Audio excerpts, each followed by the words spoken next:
Why does it still say offline? Oh no. Oh no. I broke Twitch, but that's okay because we still have a Oh, Um, there we go. We're live. Why does it still say offline? hey, yeah, Hey. we're good. We're now good. We're officially. Hey, Austin Doe. That's right. Hey. What's up, Austin?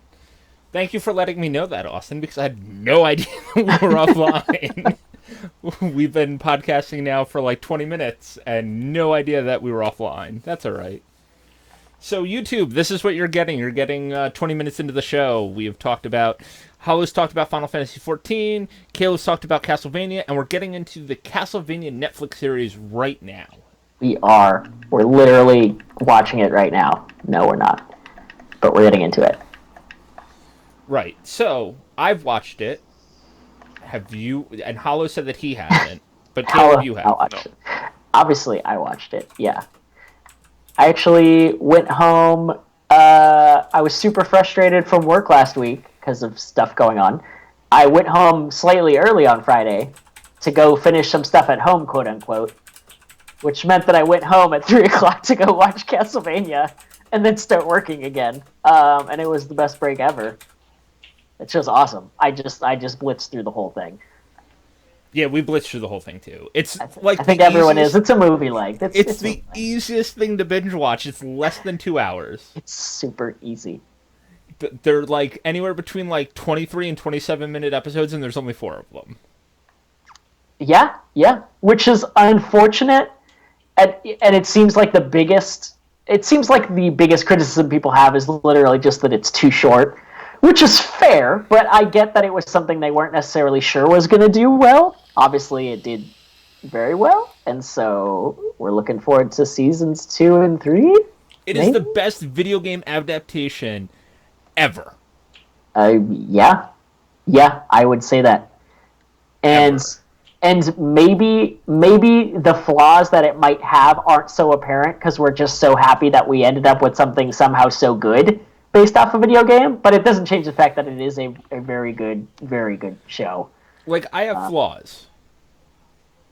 I have problems. I have criticisms of certain aspects of the show. Okay. Okay. But as a whole, like, the art style's amazing. I love that it's bloody, gory, disgusting. So fucking gory. It's awesome. I like that they're doing Castlevania 3. I like that they're setting it up like kind of the before you get to Dracula's castle portion of Castlevania 3. Like the before levels where like you find Sifia and you find Alucard, and probably in season 2 he'll Trevor will run into Grant. Yeah. I really like that they took a game that didn't have that much of a story and they just built a story around the framework that was already there. I thought they actually did a really good job with that. What I really like is that they're starting at the beginning of the bloodline. Yes. Canon bloodline. They're starting at the beginning canon-wise of the bloodline. Are we cutting out Lament of Innocence altogether? Well, Trevor is the start of the Belmont bloodline. Is he? Yeah. I thought it was... So we're just are we not going to admit Lament of Innocence? I'm fine with that. It's in just... Lament of Innocence, it's not a Belmont. It is Belmont, but it's not Dracula technically. Is it not Dracula in Lament? One of the guys you meet may or may not be Dracula, but it's kind of ambiguous, and then you kill another guy. Is Lament the one with the Bernhards? That's where you first meet Dracula. He's actually Bernhardt's the main bad guy. Yeah, and he's super flamboyant and has a giant set of red armor and long red hair, and he's like ho ho ho, and he's weird. He's the opposite of Dracula in every way. But supposedly he kind of turns into Dracula at some point. It's not clear. It's not an amazing story. Leon Belmont and Castlevania Lament of Innocence was pulled from the official canon. Oh, all right.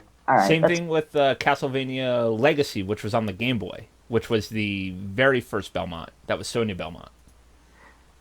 That seems a little rough, but it's not the greatest game, so that's fine. And the whole reason for her being pulled from the canon was Iga said that a female wasn't strong enough to wield Vampire Killer. What? Yep, that is the reason. Oh, and there is Dawn flipping me off because Dawn loves Sonya Belmont. She was also supposed to be the main character of the canceled Dreamcast game. Um, what was the canceled Dreamcast game? That was the original, I believe, Castlevania Judgment. So somebody resurrects Dracula, and then somebody resurrects Sonya, and you play as Sonya later in the future. Okay, So interesting. yeah, because of my wife, I know all of the Castlevania lore. It's a cyberpunk Not Castlevania game. cyberpunk. It would take place It's a fighting between game. Simon and no, it wasn't a fighting game. It was supposed Oh, to be an actual Castlevania no, game. well, I mean Castlevania Judgment, the one Is we have a now. Wii fighting game, yes. That's what I meant. And I was assuming that it probably always was, but maybe not. No, it wasn't. It was supposed to be like a 3D Castlevania before Castlevania 64 was even announced. Oh. And it was take place between Simon and Trevor. Well, Trevor and Simon. Man, that sounds kind of cool. It was pretty much done, and then Ego was like, girl wielding vampire killer? Nah, girls are too weak to wield vampire killer.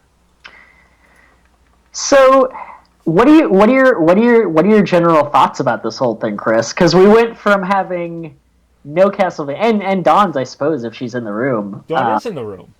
We went from having no Castlevania to suddenly we're getting a Netflix series to suddenly, oh, the Netflix series is here and it's really good. It's been a weird past 6 months for Castlevania fans. All right, so hold on. I'm gonna put my headphones down for a second, and I'm gonna hand these off to Dawn and have her come in. Come here. Come here. Castlevania questions. No, I don't. I'm not taking Castlevania questions. I'm going to the bathroom. Oh, that's fair. He can't hear me though, so.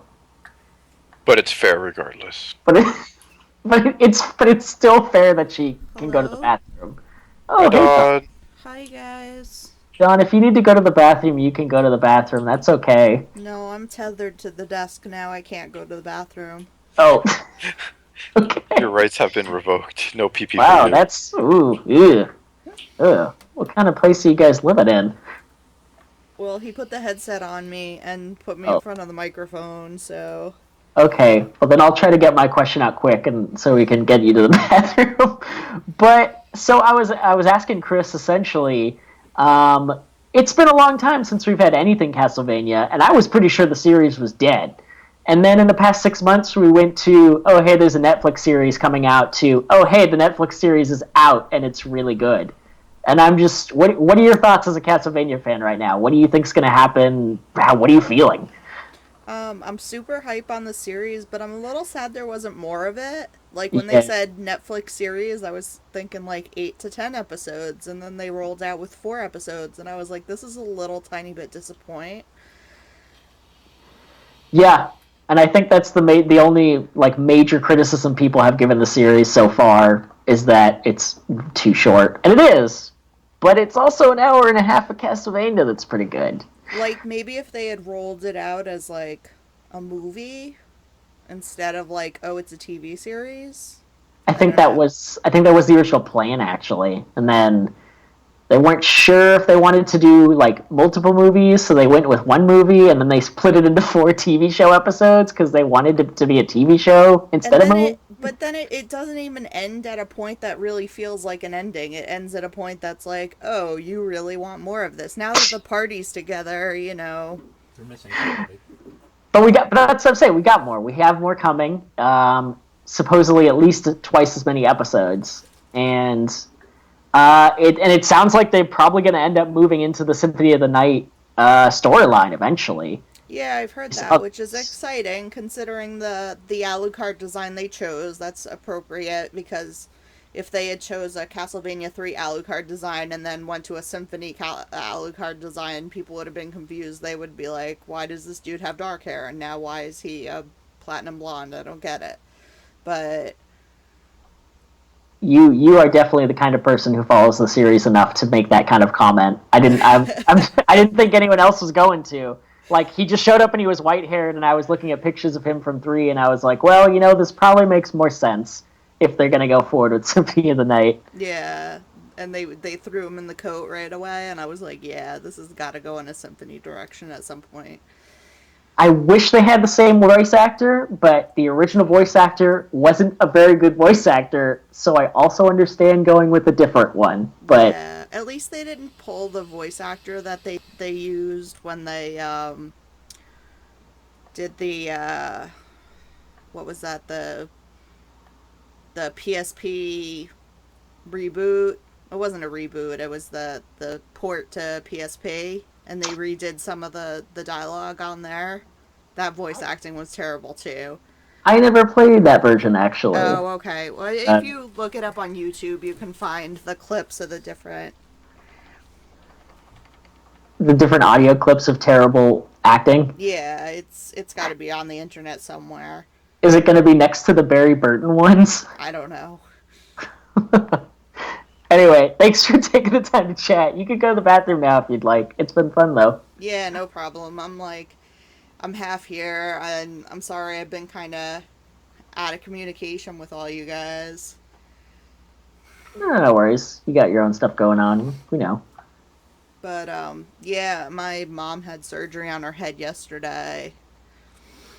And, so that was, like, leading up to that was super stress. And then, like, yesterday was, like, a ball of stress. And then, like, the crazy relief of, like, everything went well. And she woke up and she knew who everybody was, and that was cool. And then today we got to take her home, so yay. That's exciting. That's yeah, cool. Yeah, it was definitely good. Nice. Well, we'd always be happy to have you back on the podcast, obviously. Yeah, it's hard because we've got, like, Chris has got the nice big setup in here, and then to throw me on the cast, I'd be, like, with the jank setup inside, and me on the laptop never sounds that good.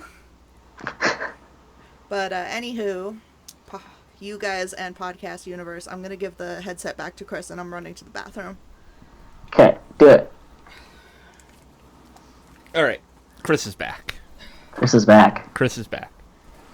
So now you got to hear Dawn's take on Castlevania. She liked it. You guys were talking about voice acting. I couldn't hear what you were saying, but I was a little bummed out with the voice acting. I thought it was pretty good. There wasn't anything like super terrible to me. It seemed like pretty general voice acting. Like there was nothing innately wrong with it. It wasn't amazing, but it was fine and it worked fine, and I enjoyed it. We were actually specifically talking about Alucard and the way they decided to portray him and like the voice actor they chose for him and everything. It's Gaius. Is it? Yeah, it's Gaius from Battlestar Galactica. Oh, okay. I did not realize that. But the way that they made him look and talk, it definitely looks like they would be interested in moving into the Symphony of the Night storyline at some point. So that's exciting. Yeah, which is really exciting. My problem is with Trevor mostly. Like, I wasn't sure if I was watching Trevor Belmont or Vash's Stampede for a lot of it. You didn't like the character they made around him? I didn't, because Trevor's always come off as, like, kind of like a tortured, exiled soul. Like, they give him more of a story, like, backstory in some of the newer games. And, like, he seems like a tortured soul. And to have, you know, him be this, like, kind of wonky character who gets hit in the nuts a bunch of times, and He does get hit in the nuts a few times, actually. and like, kind of, he was very Vashous. He comes into town, he's like, oh, I'm not going to do anything, and then it's like, I guess I gotta step up. Oh, look at how much of a badass I am.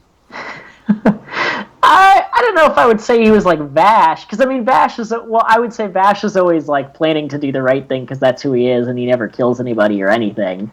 But like I don't know. I felt like they did okay, like making him like kind of a cynical drunkard who's like, all right, fine, I guess I'll try to save you and shit, but not being happy about it necessarily. And like, I think Dracula's voice is spot on. Dracula's voice is great. I wish we would have had more Dracula, honestly. I think we had just enough. Enough Dracula. Like just the first episode, right? The spots that he was in. Yeah, he's like just enough Dracula to be like it's very much like a D&D campaign where like the big baddie shows up at the very beginning, Yeah. And then, like, don't worry, you'll see him again, but it won't be for a while. We got to do all this stuff leading up to when we get to when you meet Dracula again. Yeah, as soon as he lost his shit and the townspeople started dying really badly, I knew that this was going to be a good Castlevania show, though. I'm just very, very happy that it's good. Like I said, like I have like the problems I have are probably because like I'm trying to nitpick at it. Okay. Like I'm trying to look at it and be like, there's no, because it is so surprising to have a video game adaptation be as good as this seems. And I'm like, I'm looking at this through rose-colored glasses. There's got to be something I'm missing. There's got to be something bad about this. I guess that's a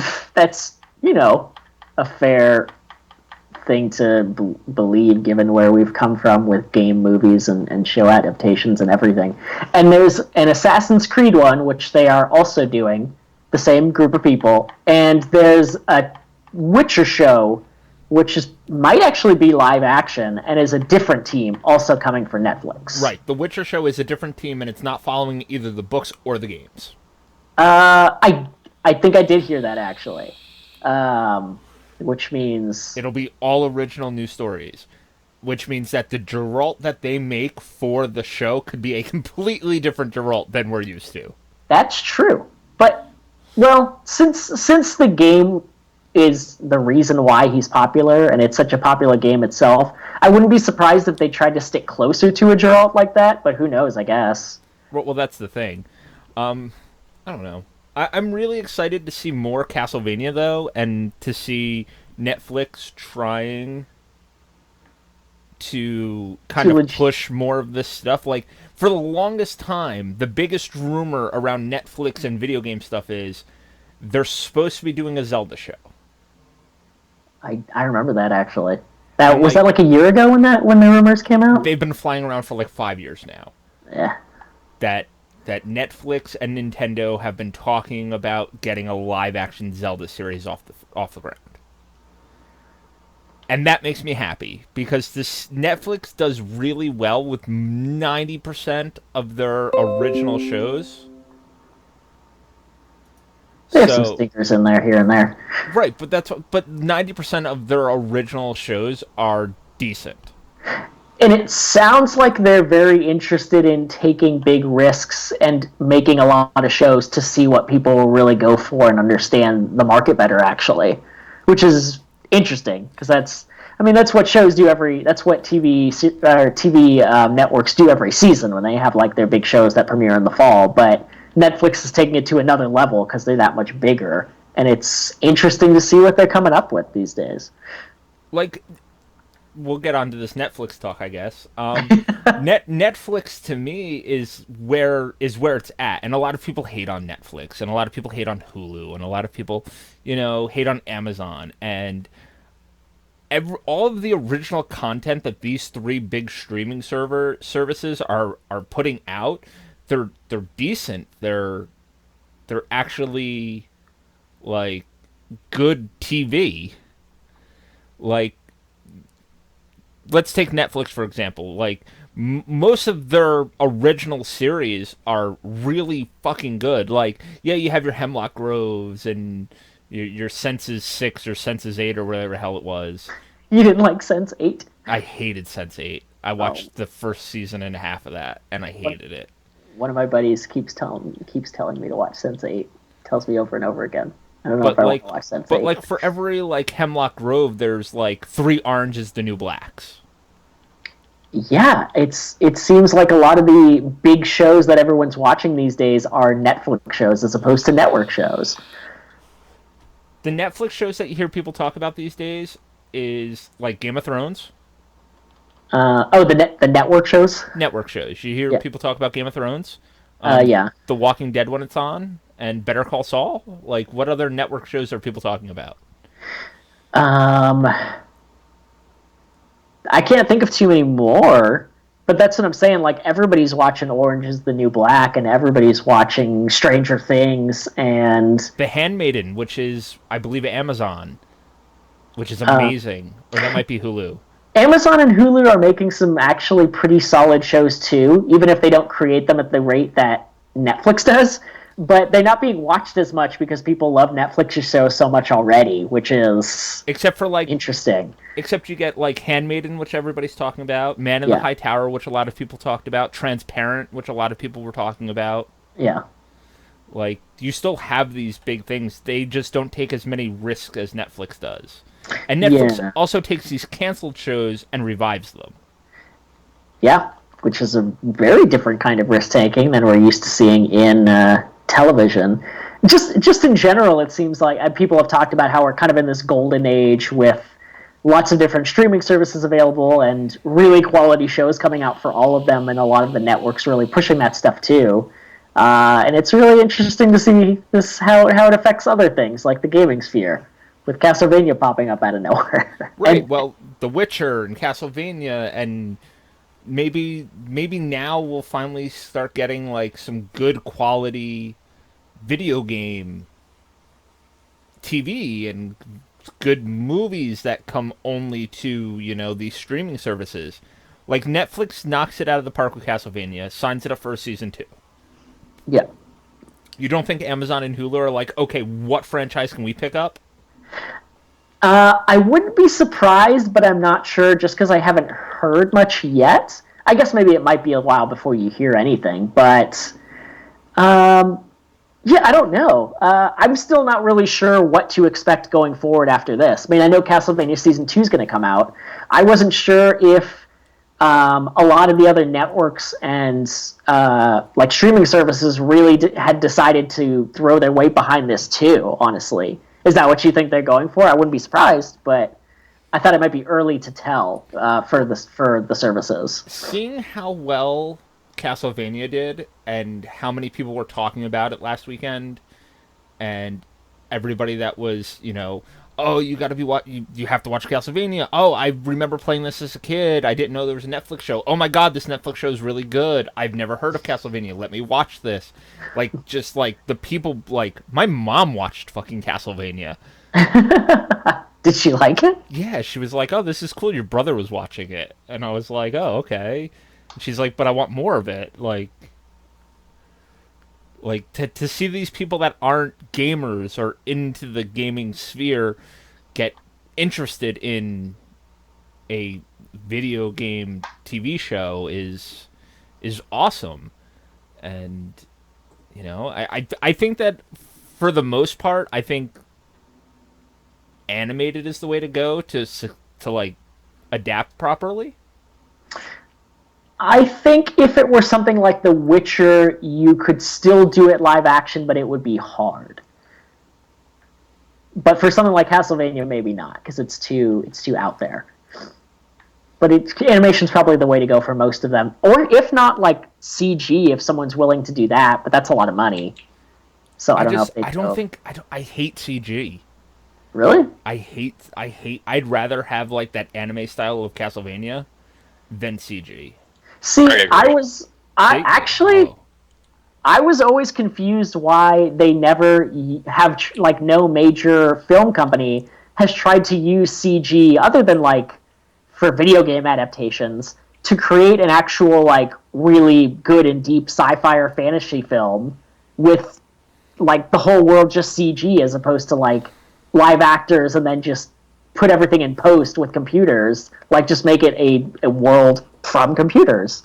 I don't know. I always thought that was a very untapped concept to create that kind of thing, as opposed to just animating it, which is cool too. But so you want something kind of like Reboot, except like it would look 100 times better because it's been 20 years since Reboot. so you want something like Toy Story.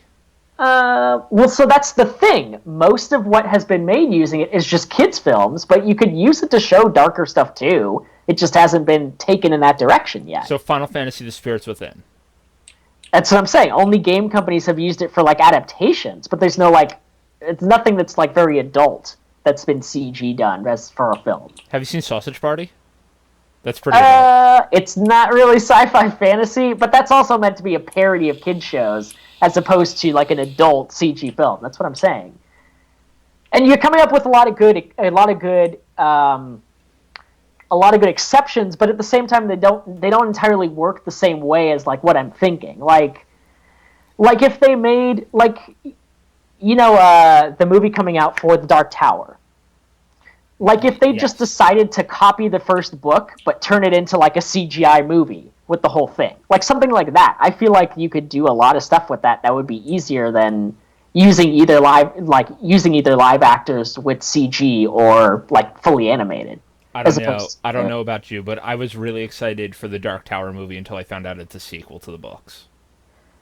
Is it? Yeah. He already has the horn. That's kind of weird. It's supposed to be his last go. Like, it picks up for when he goes... Spoilers for the Dark Tower series. It picks up from after he got to the Dark Tower and the tower fell, and it starts back over on his journey at the beginning of the first book, except he has the horn already, which supposedly changes things. So maybe it breaks the cycle. Maybe. I was really excited when I thought it was an adaptation of the book. I thought it was kind of interesting how they went the old tropey way of like having a random kid get pulled into the world, which seems like a very 80s or 90s thing. Are they having a kid get pulled into the world? Yeah, a kid gets pulled into the other world, like from New York City is where he lives, and he gets pulled into that world. Oh, rather than Roland being pulled into New York City?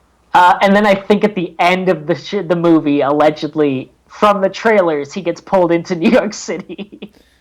Have you read the Dark Tower series? No, actually. Okay. I know of it, but I just haven't actually. All the characters that are in Gildred, I think it's Gildred, have otherworldly counterparts. Like, Jake is Roland's sidekick, who is a little kid in The Gunslinger, who dies in The Gunslinger, but at the end of The Gunslinger, before the drawing of a 3, Roland gets sucked into our world. Like, Stephen King is a character in the Dark Tower books. Is he Randall Flagg? No, as Stephen King. Oh, that's weird. It's really fucking weird. It's like the 3rd book. What is this? Kurt Vonnegut? Jesus. It's one of the best book series of all time. There's a demonic train that wants to fuck you. Yeah, no, I know. Like, it's one of the best book series I've ever read. Even though I hate Stephen King's writing. You hate Stephen King's writing? Yeah. Wow, that's rough. But you've read the whole series? I've read the whole series. I've read almost everything Stephen King's ever written. And yet you hate him. I do. You hate it? Why do you? Why? Okay. What? Because he writes really good stuff. Okay. You? Because he's like Kubrick. Kubrick directs really well and really astonishing pieces of cinema, but his movies are kind of like they're kind of all the same. They kind of have the same like camera angles, and he doesn't like he finds things that are really striking, and he has this balance, but he doesn't really break that cycle very much in his cinematography. Yeah. Whereas King does the same thing. He uses a lot of metaphors and a lot of similes and multiple examples of the same metaphor and simile throughout a book multiple times. He describes caves looking like a mouth with jagged teeth in The Gunslinger, I believe, 12 times. Wait, 12 times? Yeah. Roland's walking past the cave, and it looks like a mouth with jagged teeth. Wow. Jake walked into the cave, and it looked like it's a different cave. A mouth with jagged teeth. Does he literally say it the exact same way every time? Crooked teeth, jagged teeth. Okay. He compares it to a fucking mouth with shitty teeth. Multiple times. Wow, I have not read enough Stephen King books, clearly, to pick up on these not quite nuances. He wrote a fantasy novel that's really good, and it's actually really good writing. Like, I hate Stephen The Eyes of the Dragon? The Eyes of the Dragon. It's a amazing fantasy novel. Randall Flagg's in that too, right? Yes, he is. Yeah. But that's also like one of his really early works, and it was originally written under a pseudonym. So. Huh. Is that what was it? Richard Bachman? Is it one of those stories? Bachman. It was Richard. Along with was it Stand By Me and The Green Mile? Yes. But Like, I love Stephen King's stories, I just hate his writing style. Okay. Interesting. It's like Rowling. J.K. Rowling can't write out of a paper bag, but her story is really interesting. I didn't really realize that until I was an adult, but at least the stories are good, and that's kind of what's important, I guess. For her writing, at least. How do I feel so bad because we're talking about reading and stuff, and I don't think you read very often. No, I don't. I don't Yeah. stick to the books too much. You don't... Oh, yeah? Do not. You don't do things by the book in No. this department? No, I you don't do getting too things old by for the this book. shit? Yeah. All right, I pulled a bunch of email questions for tonight. We can get through a few of them if you want. Yeah, I'm down with email questions. We've been kind of Sounds bullshitting good. about all kinds of random stuff, so we can end with some questions. What's your guys' favorite alcoholic beverage? Beer. Does just beer count, or do we have to say a specific beer? Well, if beer is your beverage of choice, then you can say beer.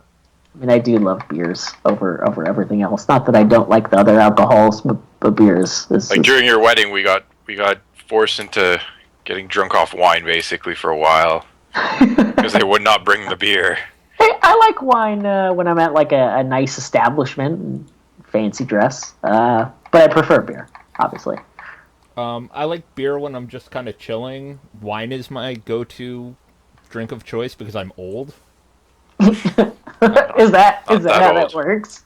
Well, yeah, you get to a point where it's like, Yeah. I don't want to pound a bunch of beer. I want to drink 2 bottles of wine and go to bed.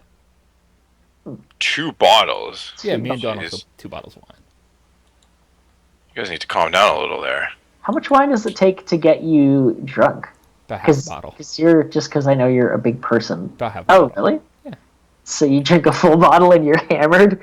I'm not hammered. I'm silly. Like, Your, fucked up. your Silly pizza is- party time. Yeah, pizza party time. Silly's a good word for it. I like that. I'm silly. Like, for me to get like the only time I think you've ever seen me trash is when we were playing Borderlands, Oh man, that was a long time ago. and that was like 2/3 of a bottle of vodka. Oh yeah. I like pounded half a bottle of wine by myself, and then I was drinking the rest of it out of the bottle next to me in my chair. That was a fun time. Over by my mom's house, there's a really good winery called Brotherhood Winery in Washingtonville, New York, and they make a really good ruby port. It's a sweet red wine that's not dry. It's just beautiful, and I will rip the cork out with my mouth and fucking just drink it straight from the bottle. Wow. It is an amazing. It's my favorite wine in the world. It's probably my favorite alcoholic beverage in the world. Damn. Just drink it straight from the bottle. Drink it straight from the bottle. Followed closely by Anchor Steam, which I can't get here. Anchor Steam. As much as Bill likes, my buddy Bill was like, "Oh no, you can totally get that here." Yeah, motherfucker, I've gone to every liquor store by my mom's house, which is over by Bill, and around here, and nobody has the regular Anchor Steam. Nobody carries it. It's so interesting. It seems like such a basic beer in California in general, but I guess it hasn't made its way across yet. What anchor steam, Caleb? But Anchor Steam. I'll Anchor Steam you. No, Anyway. you can't because you passed out before we got to anchor steam each other. Wait. I guess. Was that what was going to happen that night? Yeah. Oh, We all went man. back to the room. What do you think we were doing What? Oh. I was after pulling your up wedding? more the- cell phone questions. What happened? No, just get the questions. Just we'll move I on. got weird. We'll move on Quick, to that. Chris, quick! It got Let's weird. get to the questions. Okay. Hardest Bloodborne / Dark Souls boss. Hardest one? I want to say probably the last boss in the DLC for Dark Souls 3, The Ringed City, which, spoilers, is Slave Knight Gale. Did you I guess- finally beat him? No. Oh. I saw someone beat him, but they were also like 20 levels higher. Oh. And they just ripped him apart, and I was like, why don't I just power level for 20 levels? And then I realized I didn't want to do that, so I uninstalled it. Oh. Anyway, Paula, what about you? I don't think I faced any bosses that were really. Didn't you stop playing Bloodborne because you got stuck on a boss? Well, no, I didn't get stuck. Well, I guess you could say I got stuck, but it's like I ran out of fucking antidotes, so it was like I didn't want to farm money. yeah, you had to go Or far for whatever souls or blood or whatever the fuck you needed to buy items. blood souls. Get some blood souls in here. We still need to do that sometime. We should go through Bloodborne. I feel like we could have a good time. What I got stuck in Dark Souls 1 by going down that dumb tree. That tree is the boss. It's a fucking stupid tree. It ruined the game for me. Actually, the hardest boss was those lizard guys at the start of the Of Sense Fortress. yeah, Sense Fortress. Those two lizard guys you had to fight right at the start there. Those are Those guys are MVP. rough. Have you ever gotten past them, Hollow? No, because I went down the fucking tree thinking like maybe I'll have more luck if I go down the tree. I did the same thing. And then you go into the forest and everything just kills you in one hit. Well, no, yeah, the the forest. Ash Yeah, Lake. forest was rough too. Oh yeah. Oh, well, once you get past those two lizard guys, then you gotta fight two more lizard guys, except now there's guillotines trying to hit you off this platform that instantly kill you. Oh yeah, That sounds good. Sense Fortress is it's fantastic. Everyone complained about that other place, Blight Town. Blight Town. Yeah, and that was a walk in the. That wasn't even hard. Like it took me a while because I was going really slow, but What kind of build were you playing again? sword and board. Sword. Okay, yeah. I mean, it's pretty standard Dark Souls. Yeah, and it was like easy peasy. Like there was nothing that was like, oh my god, I'm never gonna get through here. Like I died a couple times, but it was like everything went pretty straightforward. So Until Sense Fortress. until Sense Fortress, yeah, that's Yeah. when everything fell apart. That's when the game gets serious.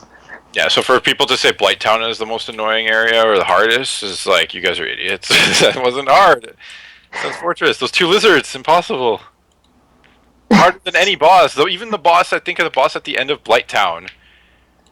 The spider lady. She was easy.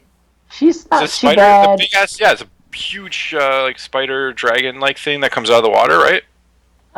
She comes out of a pile of bodies.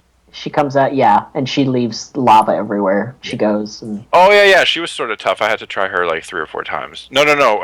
It's the boss. What's the boss that comes out of like the sewer? the gaping dragon. Yeah, that thing was.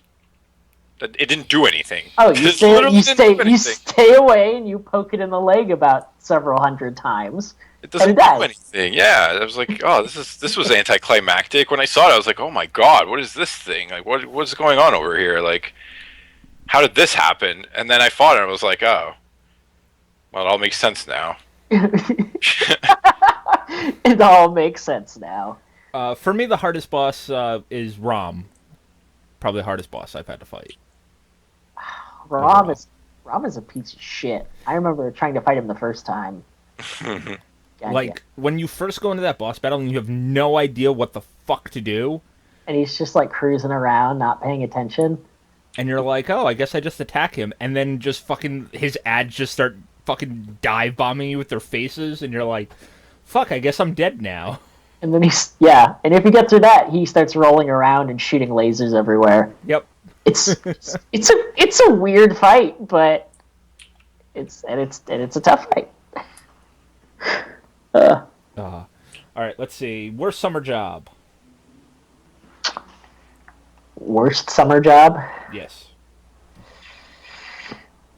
I had to be a camp counselor for the high school I went to. You needed to have so many hours of community service accrued to like literally graduate. So one summer I had to be a camp counselor for a zoo camp. Well, I wasn't a counselor. Zoo camp? I was like an assistant counselor. So I just helped the counselor keep the kids in line. We put the kids in the cages and stuff.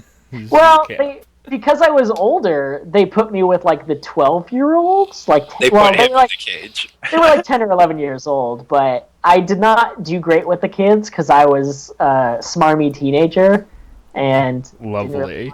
didn't want to talk to anybody. Well, no, I opened up a little bit, like with the other counselors, but like I didn't like the kids, and the kids were dicks. It's rough time. It's a rough time in Caleb Jr.'s life.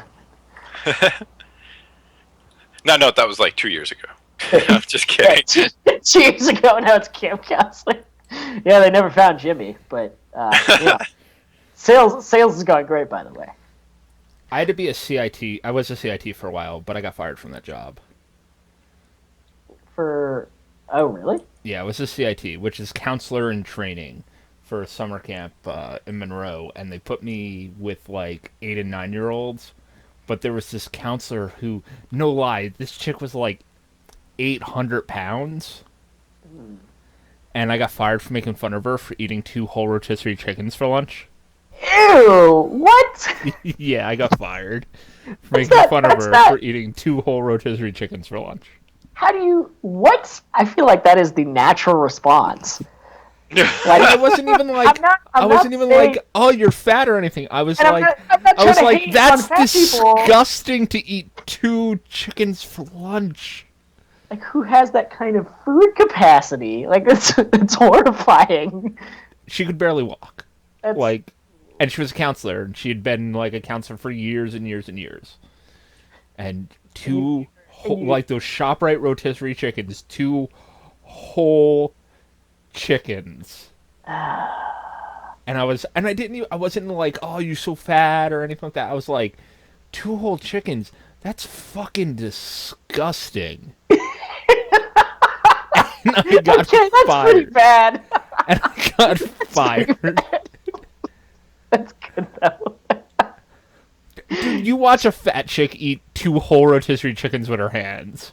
With her hands? Yeah, she was just like Did she ripping fist them? pieces off and eating them. Did she look like something straight out of Doom? She looked like something out of Lovecraft, probably. No, she looked more like something out of The Walking Dead. Like, No. Walking Dead has pieces falling off of them. This woman's clearly adding more and more all the time. No, I'm the exact opposite. I'm talking about, like, she was hunched over, like, I'm like 15 at the time. She is hunched over, like, fucking clear as day in my mind, because it took me everything to, like, get the kids away to, like, stop laughing at her. But she is just, like, reaching in and pulling meat off of this chicken carcass and shoving it into her face. It was disgusting.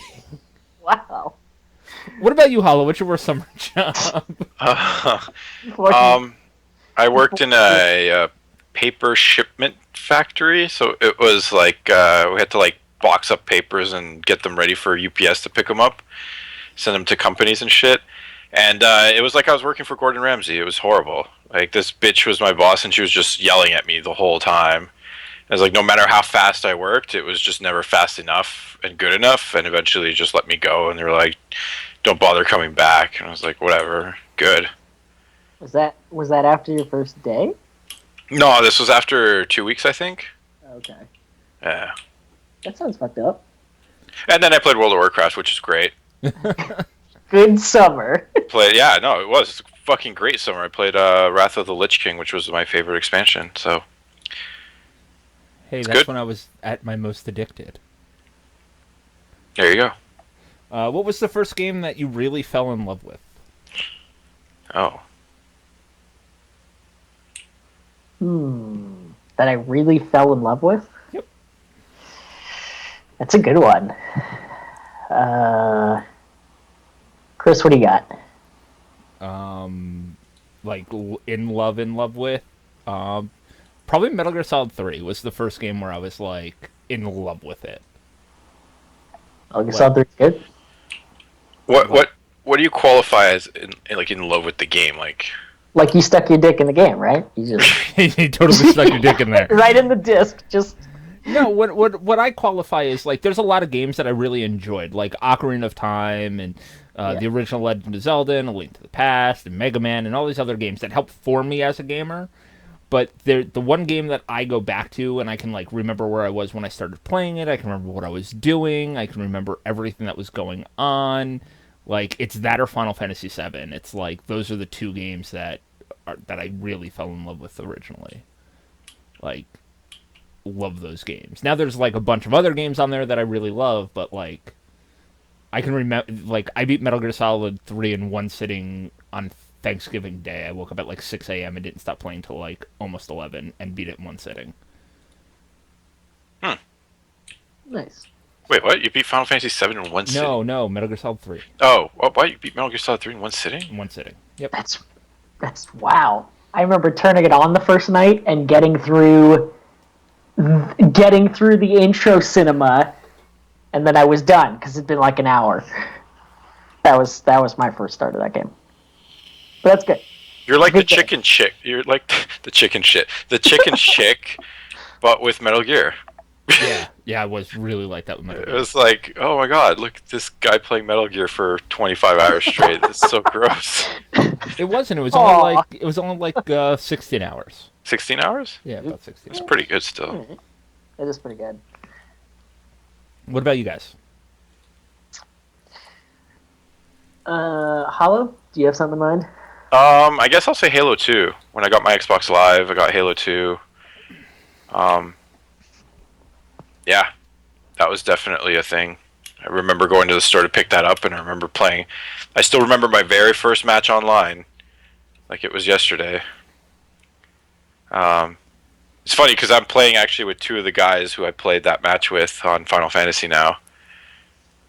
And yeah, that shaped a lot of the future for gaming for me.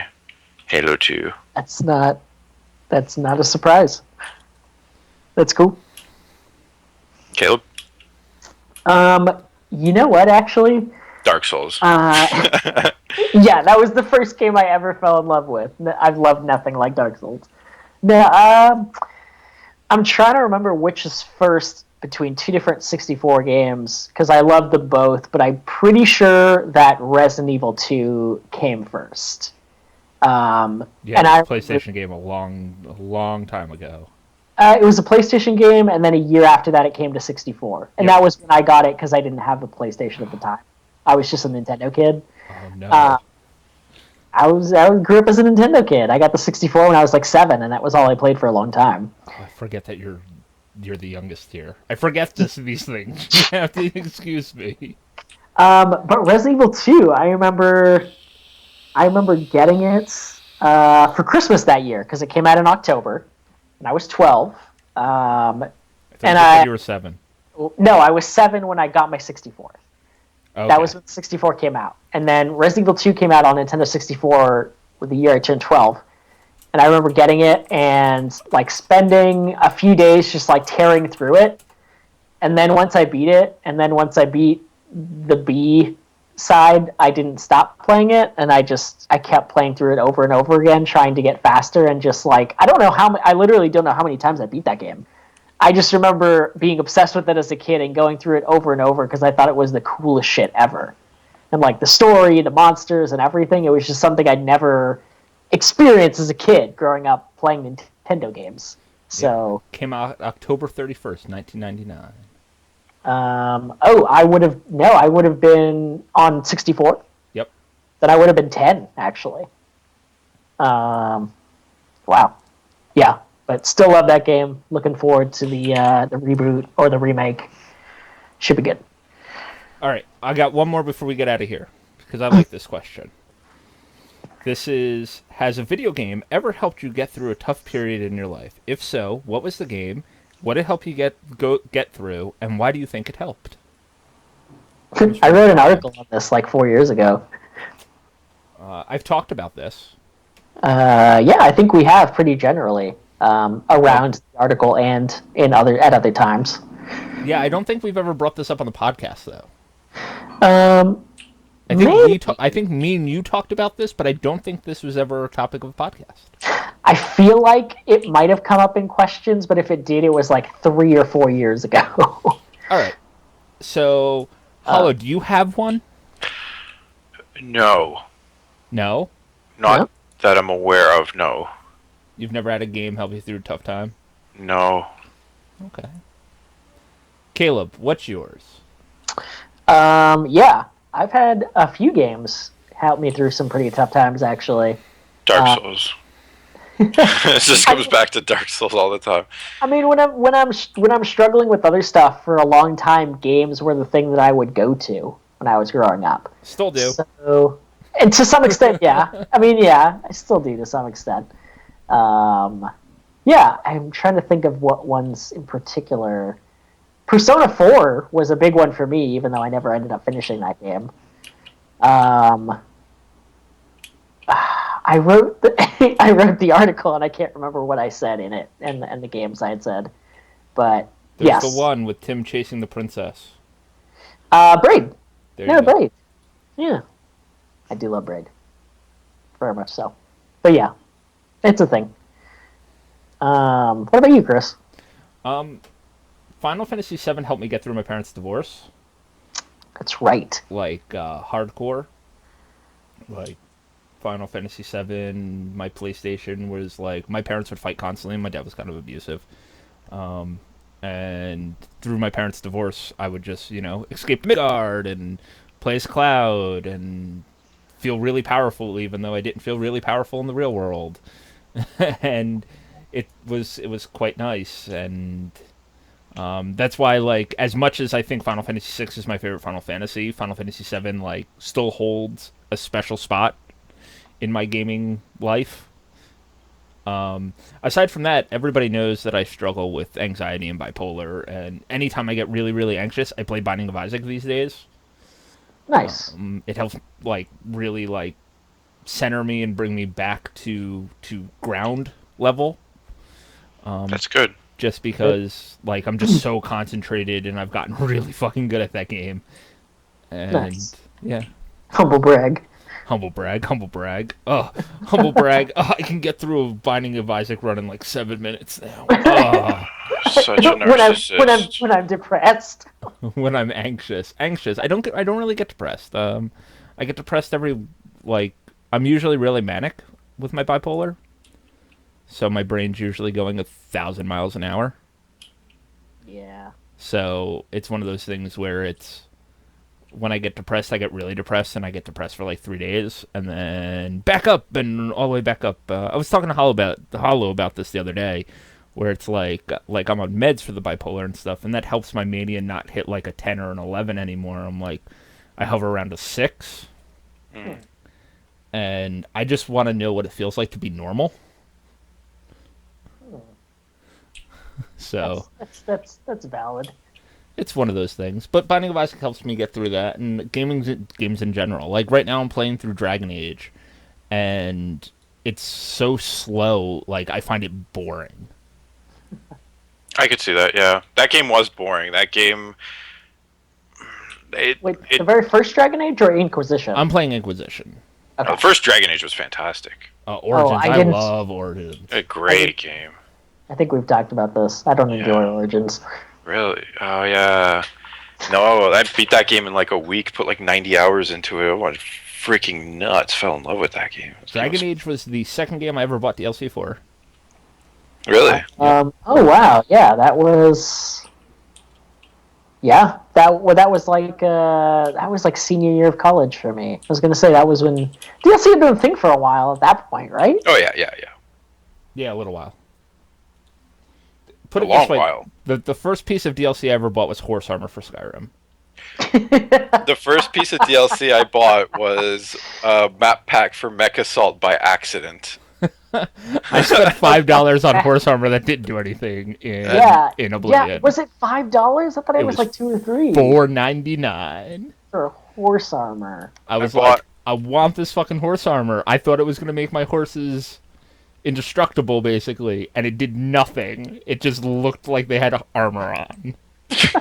I accidentally bought a map pack for Mech Assault, a game I didn't play at all because I thought it was free.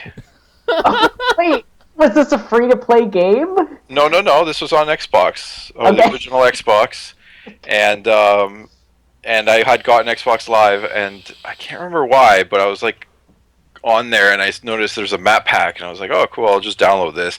And then like a couple weeks later, my mom was like, what is this like $16 charge on the credit card for Xbox? And I'm like, oh, ooh. Nothing. Sorry. Oh, yeah, no, it was like Horse Armor was 12,000 at Microsoft points, which is the equivalent to about $5. Yeah, their point system was dumb. It was just a way to get more money out of you, right? By like making the rates not even transfer ideally. Yeah, they weren't even in how they transferred. Well, the way that it was you paid $20 and you got 1,600 points for $20. No, $10 was 1,600. Yeah, no, $10 was 800. Was 800. All right, $20 was 1,600 points. It's all fucked up. Horse Armor was 12,000 points, so it was closer to $20. And then like stuff would be like 950 points. 320 points. Yeah. So you'd have like a balance of like when they switched over to money wise, I had a balance of like 33 cents that they deposited into my Microsoft thing because I had like 15 points left over. Nice. Because they just wouldn't end in a normal number. Yep, it never did. Because Microsoft. All right, you guys ready to wrap up? I'm ready. Holly, ready? Yeah. Always born ready. All right, guys, if you want to get in touch with us, you can send us emails to podcast@gamingdeath.com. You can follow us on Facebook, facebook.com/gamingdeath. Remember, we're live every Tuesday, now that we're actually live. Tuesday at 9:30 p.m. Eastern Standard Time, twitch.tv/gamingdeath. Make sure that if you're listening to us on iTunes, Stitcher, SoundCloud, leave us a like, leave us a review. Tell your friends about us. Make sure you guys go head over to geekyantics.net for more great shows just like this, like Horseplay Live, which records live every Thursday at about 10 o'clock on Geeky Antics, which is twitch.tv/geekyantics. But I think that's going to do it for tonight. I'm Chris. I'm Hollow. I'm done. No, don't go over there. I mean, that's done. I'm Caleb. That's Kyle. This is Kyle. Have a good night, everybody. Night, guys. And we out. Yeah. For sure. Chat and YouTube, I apologize greatly for missing the first 20 minutes. For you guys that want to know what happened in those first 20 minutes of the show, check us out on iTunes or Stitcher or SoundCloud. Just look up the Gaming Death Podcast. You'll be able to find us. Our logo will be there. And find out what's going on. But thank you guys for hanging out with us tonight. And thank you guys for, listening and sending us awesome emails every week. Thanks, chat. Hope you find your dad. We'll see you next week, guys. Night, guys.